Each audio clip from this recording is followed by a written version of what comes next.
Now it was time to talk with the funeral director about burial. Brian and I talked about my funeral plans. I told him I wanted to keep it simple, no church service, just a simple graveside service with family and a few close friends. I said I had been to the website and looked at caskets online, but Carlene had told me there was another book to look through at the funeral home. Brian showed me the casket book and left the room so I wouldn't feel rushed or pressured. I took about 15 minutes and made my decision, a pretty white metal casket.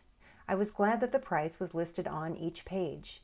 When Brian returned, he asked me questions and completed the death certificate worksheet. Funeral homes gather this information for the Department of Vital Statistics. Vital Statistics completes and certifies copies of the actual death certificate. The questions can feel a little personal, but they are required to be completed to the best of the funeral home's ability. Unlike cremation, burial does not require written authorization. You can bury anyone because, if need be, the body can be exhumed. Next, we talked about outer burial containers. Most cemeteries require the casket be placed into a concrete vault or liner if the casket is going underground. The vault or liner acts as a stabilizing agent for the casket and helps prevent the headstone from settling. I'm going with a concrete liner, which I will purchase from the cemetery. I didn't want viewing or embalming. I didn't want memorial folders or a guest book that friends and family could sign, and if my husband wanted to order flowers for the graveside service, that was something he could do on his own. Brian took a few minutes and worked up the statement of goods and services. I was relieved that the charges were what Carlene had said on the phone, except for the cost of the casket. Now I just needed to decide how I would pay for the burial with simple graveside service. The meeting with Brian took about 45 minutes. I was calm. There were no surprises because I knew what I wanted and had no fear of talking about it. If I wanted a memorial or a traditional funeral service, more time and money would be involved. I would need to view the chapel, select memorial folders and a guest book.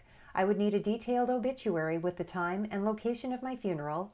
If I had pallbearers, I would need to get the information for the funeral director. Scripture, music, and poetry reading selections would need to be made. Other considerations that come with additional charges would be limousine service for my immediate family, whether or not I wanted police escorts, and who would officiate over the service. The list could go on, which is exactly why you should be specific when discussing your funeral requirements with your family or a funeral home. Wow, it feels like we should be done. But now we need to head to the cemetery and collect their charges. A funeral is a two-part process, with the funeral home charges and the cemetery charges. I met with Terry Reynolds to collect my cemetery charges. Terry works for the City of Puyallup, and the City of Puyallup owns Woodbine Cemetery. Fortunately, Terry had an easy-to-read brochure addressing cemetery costs, and she highlighted charges I could expect to incur. We talked about a simple graveside service for immediate family and close friends. She gave me the setup fee for the tent, crib, chairs, and astroturf, and then charges for opening and closing the grave. Prices are not negotiable. Payment must be made prior to the burial with cash, check, or a credit card. There are no payment plans for a burial. If you own property, you will still have funeral home expenses, opening and closing charges, setup charges for a tent and chairs, and eventually charges for a headstone and installation fees. Terry and I returned to the office to look at headstone options. My intention was to keep things simple and affordable. There was an option of a 24 by 12 inch granite marker at a cost of $301 plus tax and an installation charge of $235 plus tax. I decided there was no need to rush a decision for the headstone. Graves require 3 weeks to settle, and occasionally backfilling is required. Terry recommends that families look around the cemetery and make sure they order what they really want, because once it's set in stone, it's set in stone.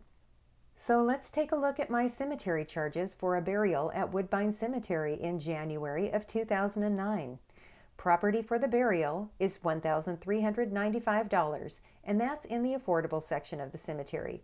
Charges to open and close the grave, $720. Grave liner to encase the casket, $535, and a liner is less expensive than a burial vault. Graveside setup, $200, making a grand total with tax of $2,897.08. I did not include a headstone selection. That will be done at a later date, but I know it will be at least $550. Now let's add my cemetery charges to the funeral home expenses. Graveside service, $1,895. Attractive white metal casket, $1,095. Headstone, approximately $550. A modest obituary in a local paper, $200. 5 death certificates, $100, plus tax for a grand total of $6,834. Cost should be a natural consideration when making final arrangements for yourself or someone you love. In my case, I have a choice to make between a burial at about $7,000 and a direct cremation at about $1,000, and that's on the low side of final arrangements. The average service charge for direct cremation in King and Pierce County is $1,500. That does not include death certificate copies or an obituary. Make some phone calls and comparison shop, or prepare to pay a lot more than I will. If you want a burial, be responsible and start your homework today. Like cremation, there are vast swings in price at each funeral home for the same services and products. Funeral home fees are a non-regulated entity. Prices can change at any time. Like most other businesses, prices seem to increase every year. Stop being fearful and get on the phone. Print off the telephone questions and start gathering your price information. Tell your family what kind of arrangements you want, and then put it in writing. If you want to be cremated, authorize it today. Everyone should fill out a death certificate worksheet, whether your plans are for cremation or burial. So what are you waiting for? Go print off your forms and start making smart choices about final arrangements. Talk to your family and friends about this DVD and demystify the death care industry.